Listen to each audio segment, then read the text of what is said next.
విత్తుతారో అదే కోస్తారు అని అంటారు. మరి జగన్మోహన్ రెడ్డి గారు హత్య రాజకీయాలు చేశారు, గొడ్డలి రాజకీయాలు చేశారు, హత్య చేయించిన వాళ్ళతో భుజాలు రాసుకొని తిరిగారు, సొంత చెల్లెళ్ళకే వెన్నుపోటు పొడిచారు, 5 కోట్ల మంది ఆంధ్ర రాష్ట్ర ప్రజలకు బీజేపీ పార్టీకి ప్రత్యేక హోదాను తాకట్టు పెట్టారు. ఈరోజు జగన్మోహన్ రెడ్డి గారు ఢిల్లీలో ధర్నా చేస్తారా? ప్రత్యేక హోదా కోసం ఎందుకు చేయలేదండి ధర్నాలు? 5 సంవత్సరాల మీద అధికారంలో ఉన్నారు కదా, మరి ఢిల్లీలో మీరు ప్రత్యేక హోదా కోసం ఎన్నిసార్లు ధర్నాలు చేశారు? ప్రత్యేక హోదా అసలు ఊసే లేకుండా చేశారు కదా. ప్రత్యేక హోదా గురించి మీరు ఏ రోజు పట్టించుకోలేదు, పోలవరం గురించి మీరు ఏ రోజు పట్టించుకోలేదు, రాజధాని గురించి అని చెప్పి 3 రాజధానులను కన్ఫ్యూజ్ చేశారు. ఆఖరికి కడప స్టీల్ ఫ్యాక్టరీని కూడా మీరు పట్టించుకోలేదు. విశాఖ స్టీలు మన రాష్ట్రానికే తలమానికం అయినా అమ్మేస్తామన్నా కూడా పట్టించుకోలేదు. ఈరోజు మాత్రం ఢిల్లీకి వెళ్ళి ధర్నా చేస్తారట.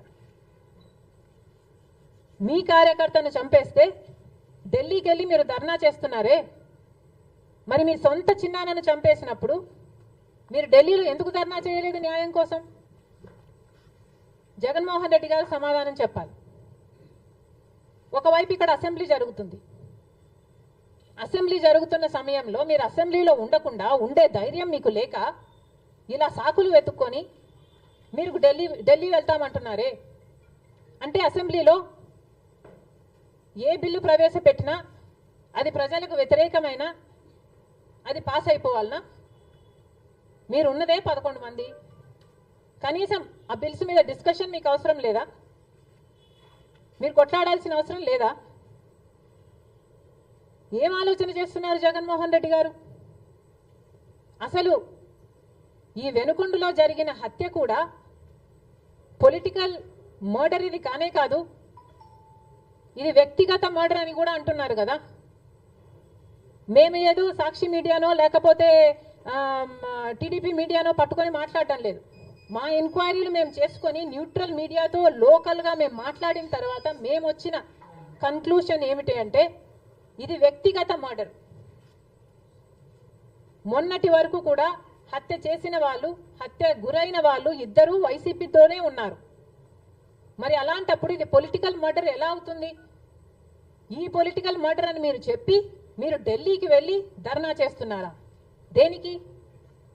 మీ ఉనికి కాపాడుకోవడం కోసం, మీ పార్టీ కోసం అని చెప్తున్నారు. ప్రజలు ఏం ఆలోచిస్తారు? ఈరోజు వరదలు వస్తున్నాయి మన రాష్ట్రంలో, వారిని వెళ్ళి పరామర్శించాలని మీకు అనిపించలేదు.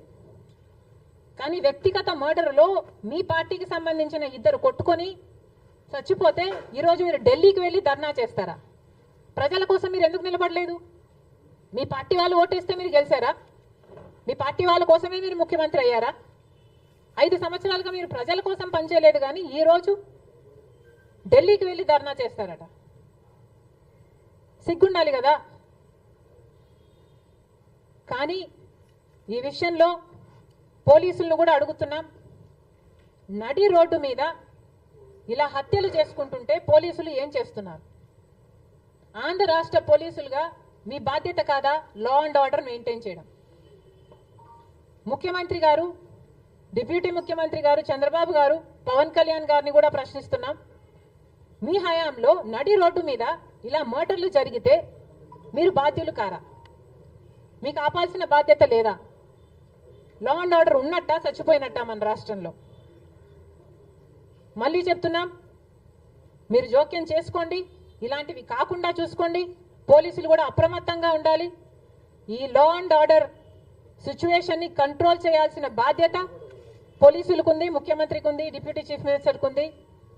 దయచేసి మళ్ళీ ఇలాంటివి జరగకుండా చూడండి.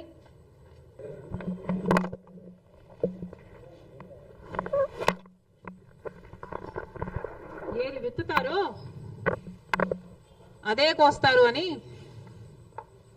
అంటారు. మరి జగన్మోహన్ రెడ్డి గారు హత్య రాజకీయాలు చేశారు, గొడ్డలి రాజకీయాలు చేశారు,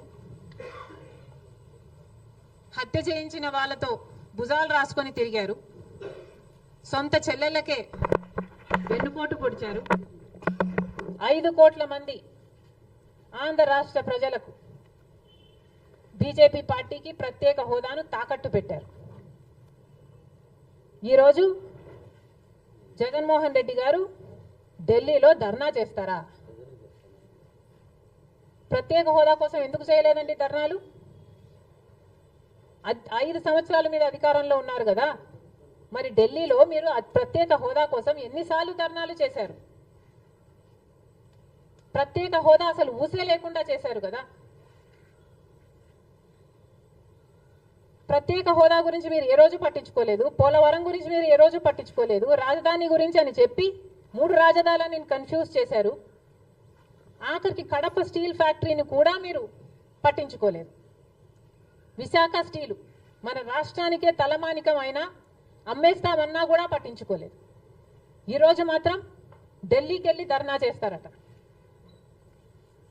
మీ కార్యకర్తను చంపేస్తే ఢిల్లీకి వెళ్ళి మీరు ధర్నా చేస్తున్నారే, మరి మీ సొంత చిన్నాన్నను చంపేసినప్పుడు మీరు ఢిల్లీలో ఎందుకు ధర్నా చేయలేదు న్యాయం కోసం? జగన్మోహన్ రెడ్డి గారు సమాధానం చెప్పాలి. ఒకవైపు ఇక్కడ అసెంబ్లీ జరుగుతుంది.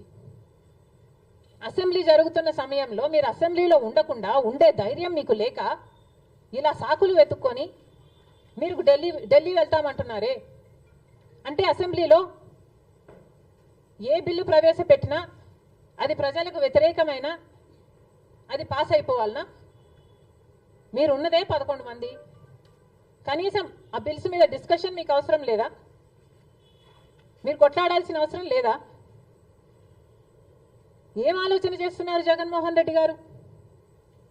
అసలు ఈ వెనుకొండలో జరిగిన హత్య కూడా పొలిటికల్ మర్డర్ ఇది కానే కాదు, ఇది వ్యక్తిగత మర్డర్ అని కూడా అంటున్నారు కదా. మేము ఏదో సాక్షి మీడియానో లేకపోతే టీడీపీ మీడియానో పట్టుకొని మాట్లాడటం లేదు. మా ఎంక్వైరీలు మేము చేసుకొని న్యూట్రల్ మీడియాతో లోకల్గా మేము మాట్లాడిన తర్వాత మేము వచ్చిన కన్క్లూషన్ ఏమిటి అంటే ఇది వ్యక్తిగత మర్డర్. మొన్నటి వరకు కూడా హత్య చేసిన వాళ్ళు, హత్య గురైన వాళ్ళు ఇద్దరూ వైసీపీతోనే ఉన్నారు. మరి అలాంటప్పుడు ఇది పొలిటికల్ మర్డర్ ఎలా అవుతుంది? ఈ పొలిటికల్ మర్డర్ అని మీరు చెప్పి మీరు ఢిల్లీకి వెళ్ళి ధర్నా చేస్తున్నారా? దేనికి? మీ ఉనికి కాపాడుకోవడం కోసం, మీ పార్టీ కోసం అని చెప్తున్నారు. ప్రజలు ఏం ఆలోచిస్తారు? ఈరోజు వరదలు వస్తున్నాయి మన రాష్ట్రంలో, వారిని వెళ్ళి పరామర్శించాలని మీకు అనిపించలేదు. కానీ వ్యక్తిగత మర్డర్లో మీ పార్టీకి సంబంధించిన 2 కొట్టుకొని చచ్చిపోతే ఈరోజు మీరు ఢిల్లీకి వెళ్ళి ధర్నా చేస్తారా? ప్రజల కోసం మీరు ఎందుకు నిలబడలేదు? మీ పార్టీ వాళ్ళు ఓటేస్తే మీరు గెలిచారా? మీ పార్టీ వాళ్ళ కోసమే మీరు ముఖ్యమంత్రి అయ్యారా? 5 సంవత్సరాలుగా మీరు ప్రజల కోసం పనిచేయలేదు, కానీ ఈరోజు ఢిల్లీకి వెళ్ళి ధర్నా చేస్తారట. సిగ్గుండాలి కదా. కానీ ఈ విషయంలో పోలీసులను కూడా అడుగుతున్నాం. నడి రోడ్డు మీద ఇలా హత్యలు చేసుకుంటుంటే పోలీసులు ఏం చేస్తున్నారు? ఆంధ్ర రాష్ట్ర పోలీసులుగా మీ బాధ్యత కాదా లా అండ్ ఆర్డర్ మెయింటైన్ చేయడం? ముఖ్యమంత్రి గారు, డిప్యూటీ ముఖ్యమంత్రి గారు చంద్రబాబు గారు, పవన్ కళ్యాణ్ గారిని కూడా ప్రశ్నిస్తున్నాం. మీ హయాంలో నడి రోడ్డు మీద ఇలా మర్డర్లు జరిగితే మీరు బాధ్యులు కారా? మీకు ఆపాల్సిన బాధ్యత లేదా? లా అండ్ ఆర్డర్ ఉన్నట్టా చచ్చిపోయినట్టా మన రాష్ట్రంలో? మళ్ళీ చెప్తున్నాం, మీరు జోక్యం చేసుకోండి, ఇలాంటివి కాకుండా చూసుకోండి. పోలీసులు కూడా అప్రమత్తంగా ఉండాలి. ఈ లా అండ్ ఆర్డర్ సిచ్యువేషన్ని కంట్రోల్ చేయాల్సిన బాధ్యత పోలీసులకు ఉంది, ముఖ్యమంత్రికి ఉంది, డిప్యూటీ చీఫ్ మినిస్టర్కి ఉంది. దయచేసి మళ్ళీ ఇలాంటివి జరగకుండా చూడండి.